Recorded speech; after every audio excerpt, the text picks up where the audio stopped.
Praise the lord అందరికీ welcome to CPF media. నేను మీ అభినయ్ దర్శన్. నేను ప్రాముఖ్యమైన విషయాన్ని మీతో పంచుకోబోతున్నాను.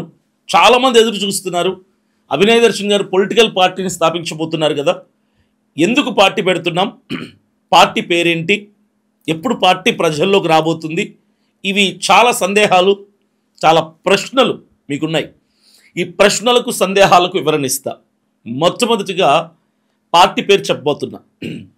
చాలామంది కాల్స్ చేశారు, మెసేజెస్ చేశారు, కామెంట్స్ చేశారు. పార్టీ పేరు పలానందైతే బాగుంటుందన్నా అని చెప్పి దాదాపుగా 250 పేర్లు మాకు పంపించడం జరిగింది. చాలామంది పంపించారు, 250 పేర్లు వచ్చాయి. అయితే మేము కూడా ఒక 10 పేర్లు అనుకున్నాం. వాటన్నిటిని పెట్టుకొని ఏ పేరు ఫైనల్ చేస్తే బాగుంటుంది, ప్రజలకి దగ్గరగా ఉన్న పేరు ఏదైతే బాగుంటుందో దాన్ని మనం ఫైనల్ చేస్తే బాగుంటుంది అనుకొని ఆలోచన చేసాం, ప్రార్థనలో కనిపెట్టాం, ప్రయత్నం చేసాం ఏదైతే ఫైనల్ చేయాలని. అయితే నాతో ఉన్నటువంటి టీం మెంబర్స్ కావచ్చు, నేను కొంతమంది పెద్దవాళ్ళకు ఫోన్ చేశాను, అనుభవజ్ఞులకి, ఆల్రెడీ పాలిటిక్స్లో ఉన్నటువంటి నాకు తెలిసినటువంటి వాళ్ళకి, నా శ్రేయోభిలాషులకి, బాగా సీనియర్స్కి ఫోన్ చేసి ఈ 10 పేర్లు అనుకుంటున్నాము, ఏదైతే బాగుంటుంది, మీ సలహా కావాలి, మీ అడ్వైజ్ కావాలి అని అడిగినప్పుడు వాళ్ళు ఇచ్చిన సలహా మేరకు ఒక పేరుని ఫైనల్ చేశాను. ఆ పేరు మీకు ఇప్పుడు చెప్పబోతున్నా. ఆ పేరు మీకు బాగా సుపరిచితమే, బాగా తెలిసిన పేరే. ఆ పేరే సిపిఎఫ్. సిపిఎఫ్ పొలిటికల్ పార్టీని మనం ప్రారంభించబోతున్నాం. సిపిఎఫ్ పొలిటికల్ పార్టీతోనే వచ్చే ఎన్నికల్లో మనం ఆంధ్ర తెలంగాణలో కంటెస్ట్ చేయబోతున్నాం. సిపిఎఫ్ పొలిటికల్ పార్టీ గుర్తుపెట్టుకోండి. సిపిఎఫ్ అంటే ఏంటి, మీకు ఇప్పుడు ఈ ప్రశ్న వస్తుంది. అయితే సిపిఎఫ్ అంటే ఏంటో నేను చెప్పిన తర్వాత, ఈ సిపిఎఫ్ ఎప్పుడు ప్రారంభించాం, ఎలా ప్రారంభించాం, అసలు మొట్టమొదటిగా సిపిఎఫ్ అంటే ఏమనుకున్నాం, ఇప్పుడు ఏంటి అని నేను చెప్తాను. మొట్టమొదటిగా సిపిఎఫ్ పొలిటికల్ పార్టీ. సిపిఎఫ్ అంటే ఏంటంటే చేంజింగ్ పీపుల్స్ ఫ్యూచర్. సిపిఎఫ్ అంటే చేంజింగ్ పీపుల్స్ ఫ్యూచర్, అంటే ప్రజల భవిష్యత్తు మార్పుకు నాంది అని అర్థం. ప్రజల భవిష్యత్తు యొక్క మార్పుకు మేము ముందుకు వస్తున్నాం అని అర్థం. సో మనకు కావాల్సింది కూడా అదే. సామాన్య ప్రజల కన్నీళ్ళు, సామాన్య ప్రజల సమస్యలు, క్రైస్తవుల ఆక్రందనలకి ఒక పరిష్కారం కావాలి, ఒక గొప్ప చేంజ్ తీసుకురావాలి, రానున్న జనరేషన్స్లో ఫ్యూచర్లో ఒక గొప్ప మార్పును తీసుకురావాలి. కాబట్టి మనం పొలిటికల్ పార్టీతో ముందుకు వస్తున్నాం. So CPF political party, changing people's future political party, ఇది పార్టీ పేరు ఫైనల్ చేయడం జరిగింది. ఎందుకు సిపిఎఫ్ అనేది ఫైనల్ చేశామంటే, పెద్దవాళ్ళు చెప్పారు, ఆల్రెడీ సిపిఎఫ్ అనేది దాదాపుగా చాలామంది ప్రజల్లోకి వెళ్ళిపోయింది. కొన్ని లక్షల మంది ప్రజలకి సిపిఎఫ్ అనేది రీచ్ అయిపోయింది. అటు క్రైస్తవులకు కావచ్చు, అటు మీరు సోషల్ సర్వీస్ చేస్తున్నటువంటి పేదవాళ్ళకు కావచ్చు, ఇక మిగిలిన మతాల వారికి కూడా కావచ్చు. సిపిఎఫ్ అన్నది ఒక బ్రాండ్ లాగా అయింది. సిపిఎఫ్ అనేది వాళ్ళకి రీచ్ అయిపోయింది. సో ఈ సిపిఎఫ్నే మనం పొలిటికల్ పార్టీగా పేరుని తీసుకొని వస్తే బాగుంటుంది, క్యాచ్గా ఉంటుంది అని పెద్దవాళ్ళు అనుభవజ్ఞులు ఇచ్చినటువంటి సలహా మేరకు మేము సిపిఎఫ్ని ఫైనల్ చేయడం జరిగింది. సిపిఎఫ్ అన్న పదం, ఈ మాట ఎప్పుడు పుట్టింది అంటే ఏప్రిల్ మాసంలో పుట్టింది. ప్రవీణ్ పగడాల గారు హతసాక్షి కాబడిన తర్వాత అప్పుడు నాకు వచ్చినటువంటి ఆలోచన సిపిఎఫ్. సిపిఎఫ్ అనేది ఆర్గనైజేషన్గా అప్పుడు ప్రారంభించడం జరిగింది. ఫస్ట్ సిపిఎఫ్ అంటే ఏమనుకున్నామంటే క్రిస్టియన్ ప్రొటెక్షన్ ఫోర్స్ అనుకున్నాం. అయితే కొంతమంది ఏమన్నారంటే మతపరమైనవి ఏవి కూడా ఆర్గనైజేషన్ పేరులో ఉండకూడదు, అటు హిందువులకు సంబంధించినవి కానీ, ముస్లింలకు సంబంధించినవి కానీ, క్రైస్తవులకు సంబంధించిన వానికి ఉంటే ఒకవేళ రిజిస్ట్రేషన్కి వెళ్ళినప్పుడు యాక్సెప్ట్ చేయరు, రిజెక్ట్ చేస్తారు, రిజిస్ట్రేషన్ చెయ్యరు ఆర్గనైజేషన్ అని చెప్పినప్పుడు క్రిస్టియన్ అనే తీసి సెక్యులర్గా అందరికీ సంబంధించినగా ఉంటుందని చెప్పి సిటిజన్ అని పెట్టాం. సిటిజన్ అని పెట్టాం. సిటిజన్ ప్రొటెక్షన్ ఫోర్స్ అని పెట్టడం జరిగింది. తర్వాత కొంతమంది సలహా ఇచ్చారు, ఆర్గనైజేషన్ పేర్లలో ఫౌండేషన్, ఫెడరేషన్, ఫోరం, ఫ్రంట్ అని ఉండొచ్చు తప్ప ఫోర్స్, ఆర్మీ ఇలాంటి పదాలు వాడకూడదు అని కొంతమంది చెప్పడంతో ఫోర్స్ కూడా తీసేసి సిటిజన్ ప్రొటెక్షన్ ఫెడరేషన్ అని పెట్టాం. తర్వాత వెబ్సైట్ రిజిస్ట్రేషన్కి వెళ్ళినప్పుడు, వెబ్సైట్ చేయించడానికి, వెబ్సైట్ డిజైన్కి వెళ్ళినప్పుడు అక్కడ మరలా ఈ పేరుని కొంచెం చేంజ్ చేయడం జరిగింది. సిటిజన్ పవర్ ఫౌండేషన్ అనుకున్నాం. ఇలా చాలా చేంజెస్ చేసాం. ఎట్టకేలకు పొలిటికల్ పార్టీ విషయానికి వచ్చేసరికి పొలిటికల్ పార్టీ అనేది ప్రజలందరికీ సంబంధించింది. ఇది ఒక కులం కోసం, ఒక మతం కోసం కాదు. అఫ్కోర్స్ క్రైస్తవుల ఆవేదనలో పుట్టిందే ఈ ఆలోచన. క్రైస్తవులకు అన్యాయం జరిగినప్పుడు పుట్టిందే ఈ పొలిటికల్ పార్టీ మనకు కావాలన్న ఆలోచన. అయినప్పటికీ క్రైస్తవుల పక్షముగా నిలబడుతూ క్రైస్తవులకు అన్యాయం జరగనివ్వకుండా ప్రొటెక్ట్ చేసుకుంటూ మిగిలిన ప్రజలందరూ ఇతరేతర మతాల వాళ్ళు, జాతుల వాళ్ళు, కులాల వారు ఎవరైనా సరే ప్రభుత్వం నుంచి వాళ్ళకు సహాయం అందకపోయినా, ప్రభుత్వం నిధులు మధ్యలో ఉన్నటువంటి రాజకీయ నాయకులు ప్రజలకి అందజేయకపోయినా, వాళ్ళ నియోజకవర్గాల్లో, వాళ్ళ డివిజన్లలో, వాళ్ళ బూతుల్లో, వాళ్ళ మండలాల్లో సమస్యలు పరిష్కారం కాకపోయినా సిపిఎఫ్ ముందుకు వస్తుంది. సిపిఎఫ్ ఇది ప్రజల పార్టీ, ఇది సామాన్యుల పార్టీ, ఇది సామాన్యుల గలం, సామాన్యుల గర్జన. కాబట్టి గుర్తుపెట్టుకోండి, క్రైస్తవుల ఆవేదనలో నుంచి, క్రైస్తవుల బాధలో నుంచి, క్రైస్తవులకు జరిగిన అన్యాయంలో నుంచి పుట్టుకొచ్చిందే సిపిఎఫ్ పొలిటికల్ పార్టీ. సో ఇది ప్రజలందరి కోసం బాగా గుర్తుంచుకోండి. సిపిఎఫ్ అంటే చేంజింగ్ పీపుల్స్ ఫ్యూచర్. ఈ పొలిటికల్ పార్టీ పేరుతో మనం రిజిస్ట్రేషన్కి వెళ్ళబోతున్నాం. నెక్స్ట్ వీకే రిజిస్ట్రేషన్ ప్రాసెస్ స్టార్ట్ చేస్తున్నాం. ఆల్రెడీ గ్రౌండ్ వర్క్ జరుగుతుంది. పొలిటికల్ పార్టీ రిజిస్ట్రేషన్ అంటే చాలా పెద్ద ప్రాసెస్ ఉంటుంది. 3 నెలల నుంచి 6 నెలల సమయం పడుతుంది అప్లై చేసిన తర్వాత. ఇది మనం ఇక్కడే అప్లై చేసుకోవచ్చు, మీడియేటర్స్ ఉంటారు, లేదంటే ఢిల్లీకి వెళ్ళి అప్లై చేసుకోవచ్చు, తెలిసిన వాళ్ళు ఉంటే. అక్కడికి వెళ్తే కొంచెం తక్కువ టైంలో అవుతుంది, కొంచెం తక్కువ ఖర్చుతో అవుతుంది. అయితే నేను కొంతమందిని సంప్రదించినప్పుడు ఢిల్లీకి వెళ్ళి చేయించుకుంటే బాగుంటుంది, రిజిస్ట్రేషన్ త్వరగా అయిపోతుంది, ఖర్చు కూడా కొంచెం తక్కువ వస్తుంది, జెన్యున్గా చేస్తారు, మోసం చేయరు అని చెప్పినప్పుడు ఢిల్లీలో నాకు కొంతమంది తెలిసిన వాళ్ళు ఉన్నారు. అక్కడ పొలిటికల్ అడ్వైజర్స్కి కానీ కొంచెం పెద్ద స్థానంలో ఉన్నటువంటి వాళ్ళు ఆఫీసర్స్ ఉన్నారు. వాళ్ళతో నేను మాట్లాడి నా ఆలోచన చెప్పాను. వాళ్ళు క్రైస్తవులే. చెప్పడం మంచి ఆలోచన చేశారు, బ్రదర్ మీరు రండి, ఢిల్లీకి రండి, మేము మీకు గైడ్ చేస్తామని చెప్పారు. ఈ ప్రాసెస్ అంతా కూడా లాస్ట్ 1 వీక్ నుంచి జరుగుతుంది. అయితే అక్కడ ఉన్నటువంటి ఒక ఆఫీసర్ గారు నాకు సపోర్ట్ చేస్తూ ఈ పొలిటికల్ పార్టీకి సంబంధించినటువంటి రిజిస్ట్రేషన్కి సంబంధించిన వ్యక్తుల యొక్క కాంటాక్ట్స్ నెంబర్ నాకు ఇచ్చినప్పుడు నేను ఒక 3 రోజుల క్రితం వాళ్ళతో మాట్లాడడం జరిగింది. డాక్యుమెంట్స్ ఏవేవి కావాలని చెప్పారు. అయితే ఒక political party, national political party register చేయాలి అంటే 100 మంది ఓటర్ కార్డులు కావాలి. 100 మంది ఓటర్ కార్డులు జిరాక్స్ చేసి జిరాక్స్ల మీద సంతకాలు పెట్టి 100 ఓటర్ ఐడీలు ఇవ్వాలి, జిరాక్స్ పేపర్లు. అలాగే ఆ 100 మంది ఓటర్ ఐడీలు ఎవరైతే ఇచ్చారో వాళ్ళ పేర్లతో అఫిడేవిట్ చేయించాలి. ఒక్కొక్క అఫిడేవిట్ 10 రూపాయల బాండ్ మీద చేయించాలి. 100 మంది ఓటర్ ఐడీలు, అవే 100 మందివి అఫిడేవిట్లు 10 రూపాయల బాండ్ మీద చేయించాలి. తర్వాత ఆఫీస్ అడ్రస్ కావచ్చు, ఐటీ రిటర్న్స్ కావచ్చు, ఇంకా మిగిలిన డాక్యుమెంట్స్ అన్నీ కూడా రెడీ చేయాల్సి ఉంటుంది. ఈ డాక్యుమెంట్స్ అన్ని రెడీ చేసి పార్టీ నేమ్ మనం రాసి ఇదంతా తీసుకెళ్ళి ఢిల్లీలో మనం సబ్మిట్ చేయాల్సి ఉంటుంది. ఇక ప్రధానమైన విషయానికి వస్తే ఈ రిజిస్ట్రేషన్కి అయ్యే ఖర్చు 6 లక్షల నుంచి 10 లక్షల వరకు ఖర్చు అవుతుంది. 6 లక్షల నుంచి 10 లక్షల వరకు ఈ political party, national political party రిజిస్ట్రేషన్కి అయ్యే ఖర్చు 6 lakhs నుంచి 10 lakhs వరకు అవుతుంది. సో ఇప్పుడు నేను ప్రధానమైన విషయానికి వస్తాను. ఈ పొలిటికల్ పార్టీ రిజిస్ట్రేషన్ మనం చేయబోతున్నాం. నెక్స్ట్ వీక్ మనం ఢిల్లీకి వెళ్ళబోతున్నాం. కాబట్టి ప్రతి క్రైస్తవుణ్ణి నేను అర్థిస్తున్నా, ప్రాధేయపడుతున్నా, సహకారం అడుగుతున్నా, మనసు విప్పి మనసారా అడుగుతున్నాను, మీరు సపోర్ట్ చేయండి. ఎందుకంటే ఈ పొలిటికల్ పార్టీ నా ఒక్కడి కోసం కాదు, నేను బ్రతికుండగానే కాదు, నా తర్వాత కూడా ఈ పొలిటికల్ పార్టీ క్రైస్తవుల భుజాల మీద మోయాలి.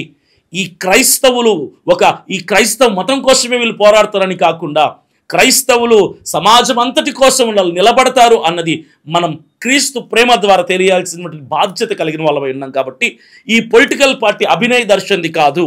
ఈ పొలిటికల్ పార్టీ క్రైస్తవులది, సామాన్య ప్రజలందరిది, కష్టాల్లో కన్నీళ్లలో ఉన్న వాళ్ళది, కూలీలది, రైతులది, మహిళలది, యువతది, అందరూ ఎవరైతే నష్టపోతున్నారో, సమస్యల్లో ఇరుక్కుపోయి ఉన్నారో వాళ్ళందరిది మనం పెట్టబోతున్నటువంటి సిపిఎఫ్ పొలిటికల్ పార్టీ.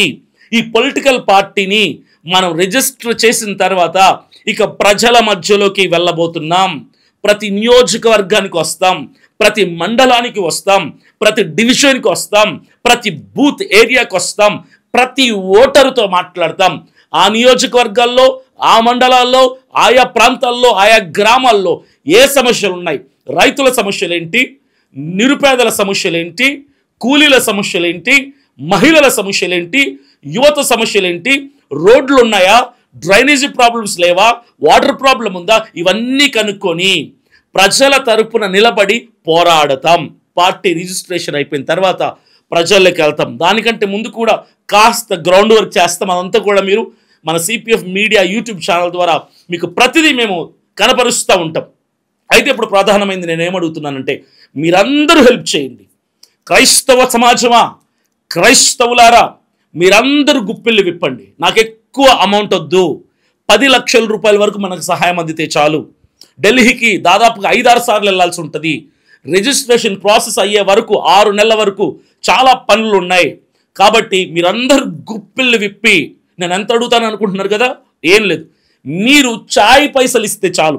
ఒక్కొక్కరు 10 రూపాయలు ఇవ్వండి, 10 రూపాయలు ఇవ్వండి, ఒక్కొక్కరు 10 రూపాయలు ఇవ్వండి. ప్రతి క్రైస్తవుడు గుప్పిళ్ళు విప్పి, అరే ఇది మా కోసమే కదా, రానున్న ఎలక్షన్స్లో మేము కూడా కంటెస్ట్ చేస్తాం కదా, రానున్న ఎలక్షన్స్లో మేము కూడా పోటీ చేయొచ్చు కదా, మా నియోజకవర్గం నుంచి, మా మండలంలో నుంచి సర్పంచులుగా, ఎంపీటీసీలుగా, జెడ్పీటీసీలుగా, ఎమ్మెల్యేలుగా, ఎంపీలుగా మనం రాబోతున్న ఎలక్షన్స్లో, జనరల్ ఎలక్షన్స్లో 29వ సంవత్సరంలో 2029లో సిపిఎఫ్ పొలిటికల్ పార్టీ తరఫున మనం టికెట్లు ఇవ్వబోతున్నాం. సామాన్యులకి తెలంగాణ, ఆంధ్ర 2 తెలుగు రాష్ట్రాల్లో మనం టికెట్స్ ఇవ్వబోతున్నాం. ఈ దిశగా మనం ముందుకెళ్లాలంటే ఆర్థిక వనరులు కావాలి, ఆర్థిక స్తోమత కావాలి, ఆర్థిక సపోర్ట్ కావాలి. ఫినాన్షియల్ సపోర్ట్ లేకుండానే చాలామంది సామాన్యుల పార్టీలు, జయప్రకాష్ నారాయణ గారు లాంటి వాళ్ళు కూడా, ఆయన ఇప్పుడు పార్టీ తీసేశారు. తెలంగాణలో జయప్రకాష్ నారాయణ గారు లోక్సత్తా పార్టీని ఆయన ఇప్పుడు తీసేశారు, కంప్లీట్గా ఆ పార్టీనే తీసేశారు. ఎందుకు తెలుసా? కేవలం ఫినాన్షియల్ సపోర్ట్ లేకపోవటాన్ని బట్టి. ఒక పార్టీ రిజిస్టర్ చేయాలన్నా, ఆ పార్టీని ముందుకు తీసుకెళ్లాలన్నా, ఆ పార్టీని ప్రతి ఎన్నికల్లో పోటీ చేయాలన్నా కొన్ని కోట్ల రూపాయలు ఖర్చు ఉంటుంది. ఆయనకు సరైన ఆర్థిక సహకారం లేక పార్టీని తీసేశాడు, ఆయన నడిపించలేక. సో మనం అలా ఆగిపోకూడదు. కాబట్టి ప్రతి ఒక్కరు, ప్రజలందరూ గుప్పిళ్ళు విప్పితే ఇది సాధ్యమవుతుంది. చాయ్ పైసలు ఇవ్వండి, ఒక్కొక్కరు 10 రూపాయలు ఇవ్వండి చాలు. నేను 2 చేతులు జోడించి నమస్కరించి ప్రాధేయపడి అడుగుతున్నాను, 10 రూపాయలు ఇవ్వండి. ఒక్కొక్కరు 10 రూపాయలు ఇస్తే మన పొలిటికల్ పార్టీ రిజిస్ట్రేషన్ అయిపోతుంది. తర్వాత మన పనులు ప్రారంభిస్తాం. ప్రభుత్వం దృష్టికి మనం కనిపించేలాగా చాలా మంచి పనులు సమాజంలో చేస్తాం. ఇది ఒక మత పార్టీ కాదు, మతతత్వ పార్టీ కాదు, ఇది సామాన్య ప్రజలకు అండగా నిలిచిన పార్టీ, ధైర్యం ఇచ్చే పార్టీ, సైన్యముగా ఉండే పార్టీ, వాళ్ళ తరపున ప్రశ్నించే పార్టీ, న్యాయం కోసం పోరాడే పార్టీ, అవసరమైతే ప్రాణాలు పణంగా పెట్టే పార్టీ అని ప్రభుత్వం దృష్టికి తీసుకెళ్లే దిశగా మనం అడుగులైపోతున్నాం. ప్రతి ఒక్కరు కూడా చాయ్ పైసలు ఇవ్వండి చాలు. గుప్పెళ్ళు విప్పి మనిషికి ఒక 10 రూపాయలు ఇవ్వండి. మీ ఇంట్లో 5 మంది ఉన్నారా? 5 మంది 10 రూపాయలు ఇవ్వండి. తీన్మార్ మల్లన్న మీకు తెలుసు కదా, బీసీ వర్గ ప్రజల కోసం ఆయన పోరాడతాడు, తెలంగాణలో ఉంటాడు. ఆయన కూడా ఒక పొలిటికల్ పార్టీ రిజిస్టర్ చేశాడు ఈ మధ్యకాలంలోనే. ఆయన ఒకటే అన్నాడు, ప్రజలారా నేను బీసీల కోసం పోరాడుతున్నా, బీసీ వర్గం కోసం నేను నిలబడుతున్నా, మనకు ఒక పొలిటికల్ పార్టీ కావాలి అని ఆయన కూడా 10 రూపాయలు అడిగాడు. మనిషికి 10 రూపాయలు ఇవ్వండి, చాయ్ పైసలు నాకు ఇవ్వండి, నాకు సపోర్ట్ చేయండి అన్నాడు. చాలామంది, వేల మంది, లక్షల మంది ఆయనకి ఇచ్చారు. పార్టీ రిజిస్ట్రేషన్ చేయడమే కాకుండా పెద్ద బహిరంగ సభ నిర్వహించి అక్కడ ఆయన పార్టీని అనౌన్స్ చేశాడు. పార్టీ మీటింగ్, మొదటి మీటింగ్ పెట్టాడు. సక్సెస్ఫుల్గా ఈరోజు ఆయన పార్టీతో ముందుకు వెళ్ళగలుగుతున్నాడు. సామాన్య ప్రజలు అనుకుంటే, మనుషులు అనుకుంటే మీ వల్ల కానిదేదు లేదు, ఒక్కడితో ఇది సాధ్యం కాదు, అభినయ్ దర్శన్తో ఇది సాధ్యం కాదు. కాబట్టి ప్రతి క్రైస్తవుడు 10 రూపాయలు ఇవ్వండి. 2 రాష్ట్రాల్లో ఆంధ్రప్రదేశ్, తెలంగాణ 2 రాష్ట్రాల్లో 2 కోట్ల మంది క్రైస్తవులు ఉన్నారు. 2 కోట్ల మంది క్రైస్తవులు ఉన్నారు. మీరు గుప్పిళ్ళు విప్పండి. మీరందరూ ఇవ్వరు, నాకు తెలుసు. పొలిటికల్ పార్టీ మనకు అవసరమే. క్రైస్తవులకు ఒక ఎమ్మెల్యే కావాలి, క్రైస్తవులకి అసెంబ్లీలో ఒక ఎమ్మెల్యే కావాలి, క్రైస్తవుల తరపున పోరాడే ఒక నాయకుడు కావాలి, క్రైస్తవుల తరపున పార్లమెంట్లో ఒక ఎంపీ కావాలి, క్రైస్తవుల తరపున ఒక సర్పంచ్ ఉండాలి, క్రైస్తవుల తరపున ఒక జడ్పీటీసీ ఉండాలి, క్రైస్తవుల తరపున ఒక ఎంపీటీసీ ఉండాలి. క్రైస్తవులు కూడా ఎదగాలి, ప్రశ్నించాలి, పోరాడాలి, ఆర్థికంగా ముందుకెళ్ళాలి అని మీరు అనుకున్న వాళ్ళు మాత్రమే ఇవ్వగలరు. నేను మిమ్మల్ని ఎక్కువ అడగటంలా, గుప్పెళ్ళు విప్పండి, మనిషికి 10 రూపాయలు ఇవ్వండి చాలు. మనిషికి 10 రూపాయలు.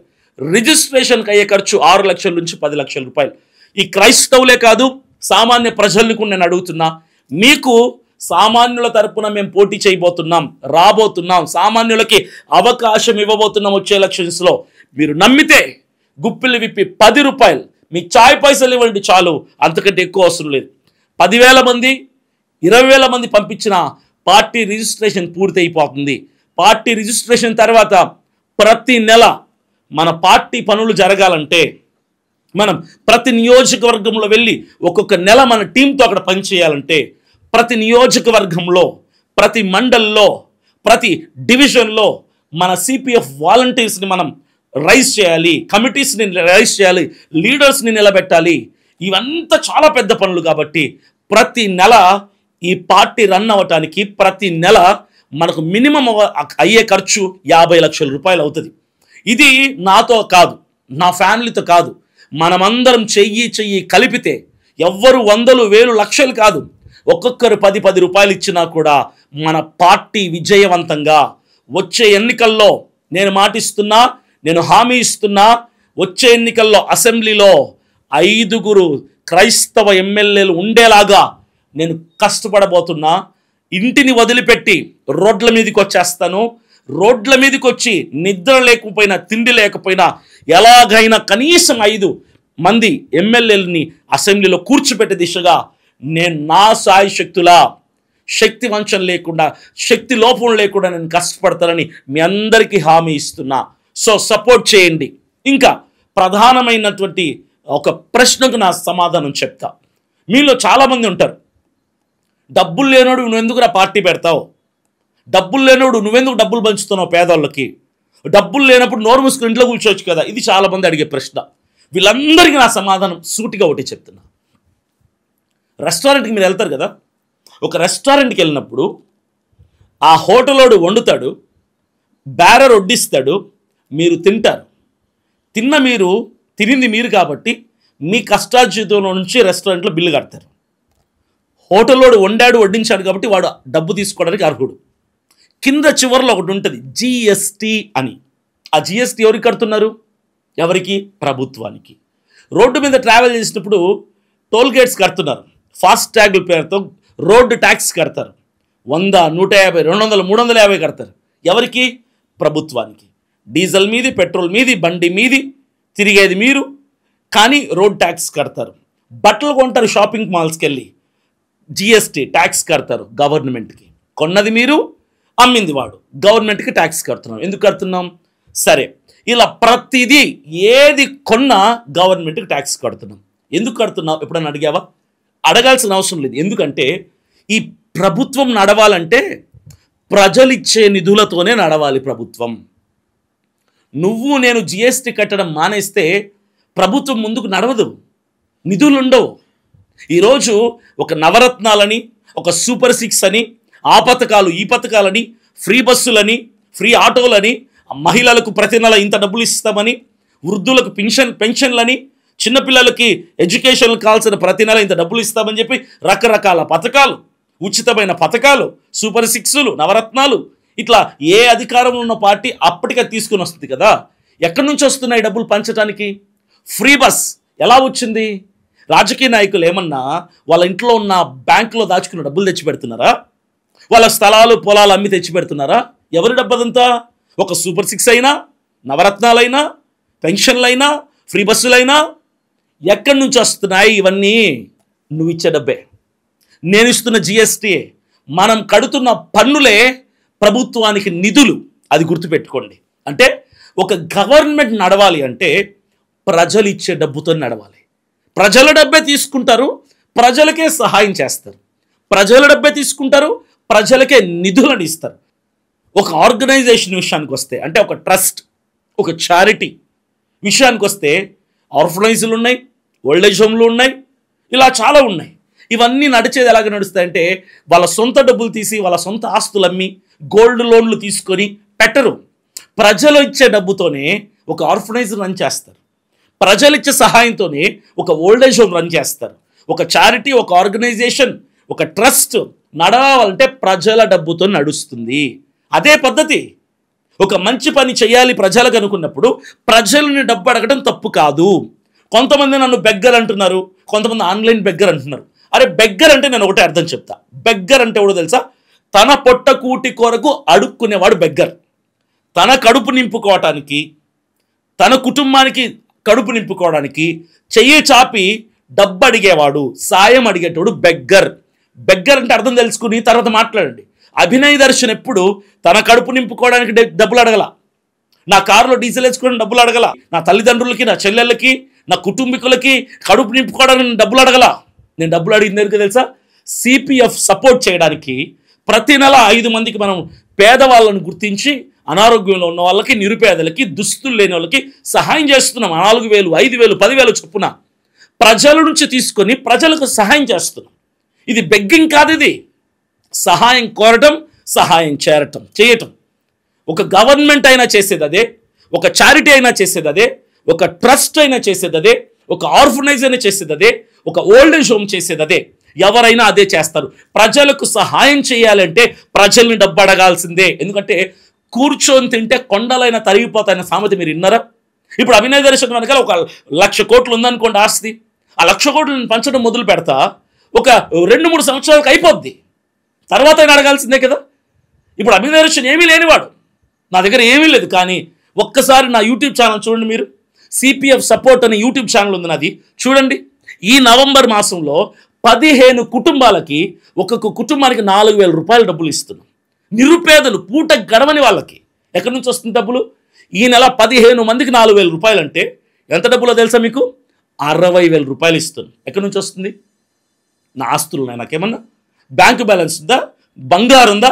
ప్రజలు ఇచ్చే డబ్బే. ప్రజలు నేను డబ్బు ఎందుకు అడుగుతున్నా అంటే ప్రజలకు పంచడానికి. ఒక సర్వీస్ మోటో ఉన్నవాడికి ప్రజలు సాయం చేయాల్సిన బాధ్యత ఉంది. అడగటం తప్పు కాదు. బెగ్గర్ అంటే కడుపు నింపుకోవడానికి అడుక్కునేవాడు. అభినయ్ దర్శన్ తన కడుపు నింపుకోవడానికి ఎప్పుడు చేతులు చాపల. ఎందుకంటే నా కుటుంబాన్ని నేను నడుపుకోగలను, నన్ను పోషిస్తున్నాడు దేవుడు, నన్ను నా కుటుంబాన్ని. ప్రజలకు సర్వీస్ చేయడానికి మాత్రమే డబ్బు అడుగుతున్నా. బెగ్గర్ అంటే కడుపు నింపుకునేవాడు, ప్రజలకు సాయం చేయడానికి చెయ్యి అడిగేవాడు బెగ్గర్. అయితే గవర్నమెంట్ కూడా బెగ్గర్ అనండి, చారిటీలు నడిపే వాళ్ళని బెగ్గర్ అనండి, ట్రస్టులు నడిపే వాళ్ళని బెగ్గర్ అనండి, ఆర్ఫనైజ్ని, ఓల్డేజ్ హోమ్లు నడిపే వాళ్ళని బెగ్గర్ అనండి. అప్పుడు నన్ను కూడా బెగ్గర్ అనండి. అభినయ్ దర్శన్ డబ్బు దాచుకోవడం తెలీదు, ప్రజలకు పంచడం తెలుసు. నా యూట్యూబ్ ఛానల్ చూడండి, ఎన్ని సర్వీసెస్ చేస్తున్నాను. అరే రూపాయి పంచని వాడు కూడా, రూపాయి దానం చేయని వాడు కూడా నా కోసం బెగ్గర్ అని మాట్లాడమే. ఈరోజు నేను చెప్తున్న ప్రజలారా, మీరు నమ్మితే రానున్న ఎలక్షన్స్లో ప్రతి క్రైస్తవుడు, ప్రతి సామాన్యుడు, ప్రతి పేదవాడు, ప్రతి జ్ఞానవంతుడు అవకాశం ఇస్తాం. మన పార్టీ తరపున టికెట్లు ఇస్తాం, ఎమ్మెల్యే టికెట్లు, ఎంపీ టికెట్లు ఇస్తాం, ఎలక్షన్స్లో నిలబెడతాం. వాళ్ళకు కావాల్సినటువంటి ఖర్చు కూడా మనమే పెట్టుకుంటాం. ఎలక్షన్స్లో 10 లక్షలు మినిమం ఉండాలి. ఎన్నికల్లో పోటీ చేయాలి ఒక ఎమ్మెల్యే అభ్యర్థిగా, అది కూడా మనమే పెట్టుకుందాం. ప్రజలు అనుకుంటే అసాధ్యమైంది ఏది లేదు. అందరం కలుద్దాం. గుప్పిళ్ళు విప్పితే ఒక్కొక్కడు 10 రూపాయలు ఇచ్చిన లక్షల రూపాయలు, కోట్ల రూపాయలు అవుతుంది. ఒక్కొక్కరు 10 రూపాయలు ఇస్తే చాలు. ఈరోజు మన సిపిఎఫ్ పొలిటికల్ పార్టీ రిజిస్ట్రేషన్కి మీ గుప్పిళ్ళు విప్పండి, ఒక్కొక్కరు 10 రూపాయలు చొప్పున మీ చాయ్ పైసలు ఇస్తే చాలు, మన పొలిటికల్ పార్టీ రిజిస్టర్ అవుతుంది. రిజిస్ట్రేషన్ అయిపోయిన తర్వాత ఒక గ్రాండ్ మీటింగ్ పెట్టుకుందాం. తెలంగాణలో ఒక మీటింగ్, ఆంధ్రాలో ఒక మీటింగ్ పెట్టుకుందాం. గ్రాండ్గా అక్కడ మన పార్టీని అనౌన్స్ చేసి మన పార్టీ యొక్క ఎజెండాని అక్కడ మాట్లాడుకుందాం. ఆ రోజు నుంచి ప్రజల మధ్యలోకి మీ అభినయ్ దర్శన్ వస్తాడు, సైన్యముగా వస్తాడు, మీకు అండగా నిలబడతాడు. ప్రభుత్వంతో పోరాడదాం న్యాయం జరిగే వరకు అని నేను మనవి చేస్తున్నా. అర్థమైంది కదా? సో క్రైస్తవుల ఆవేదన నుంచి పుట్టిన ఆలోచనే సిపిఎఫ్ పొలిటికల్ పార్టీ. గుప్పెలు విప్పండి. ఈ రిజిస్ట్రేషన్ మొదలుకొని మనం పార్టీని ముందుకు తీసుకెళ్లే వరకు మీరిచ్చే సహాయంతోనే ప్రజలకు మనం మేలు చేయబోతున్నాం. మీరు ఎవరైతే సహాయం చేయాలనుకుంటున్నారో 10 రూపాయలు, మీకు పక్కన కనిపిస్తున్నటువంటి క్యూఆర్ కోడ్ ఉంది కదా, స్కానర్ అంటారు కదా, ఈ క్యూఆర్ కోడ్కి స్కాన్ చేయండి, 10 రూపాయలు పంపండి. లేదంటే కింద ఫోన్పే నెంబర్లు ఉన్నాయి, దీనికి కూడా మీరు పంపొచ్చు. రూపాయలు పంపించండి. 2 కోట్ల మంది క్రైస్తవులు ఉన్న 2 రాష్ట్రాల్లో ఒక్కొక్కరు 10 రూపాయలు పంపించండి. ఎంతమంది మన పొలిటికల్ పార్టీ కావాలనుకుంటే అంతమంది పంపించండి. మీ సహకారం కోసం ఎదురు చూస్తున్నా. మీ సహాయం నాకు అందితేనే పొలిటికల్ పార్టీని నేను రిజిస్టర్ చేస్తాను. మీ సహాయం అందితేనే. ఎందుకంటే మీరు పొలిటికల్ పార్టీకే సహకారం అందించకపోతే రేపటి రోజున పొలిటికల్ పార్టీని ముందుకు తీసుకెళ్ళడం చాలా కష్టమవుతుంది. పొలిటికల్ పార్టీ నేను రిజిస్ట్రేషన్ చేయించగలను, కానీ రేపటి రోజున ముందుకెళ్ళాలంటే అప్పుడు మీరు సహకరిస్తేనే. కాబట్టి గుప్పిళ్ళు విప్పి 10 రూపాయలు. అరే 10 రూపాయలతో ఏమొస్తుంది? ఈరోజు ఒక 5 స్టార్ చాక్లెట్ 10 రూపాయలు, ఒక ఛాయ్ 15 రూపాయలు ఉంది. కాబట్టి నేను ఎక్కువ అడగటంలా 10 రూపాయలు మీకు పక్కన కనిపిస్తున్న QR కోడ్కి స్కానర్కి స్కాన్ చేయండి, 10 రూపాయలు కొట్టండి. ఖచ్చితంగా ప్రార్థన చేయండి. దేవుని కృప మా మీద ఉంది. మీ అందరి ప్రార్థన సహకారం నాకు కావాలి. 10 రూపాయలు ఇవ్వండి. ఖచ్చితంగా మీరు మా కోసం ప్రార్థన చేయండి. CPF పొలిటికల్ పార్టీ రానున్న రోజుల్లో ఒక చరిత్రను సృష్టించేలాగా, రాజకీయాల్లో ఒక కొత్త మైల్ స్టోన్ లాగా మనం చరిత్రను తిరగరాయబోతున్నాం. Thank you. God bless you all.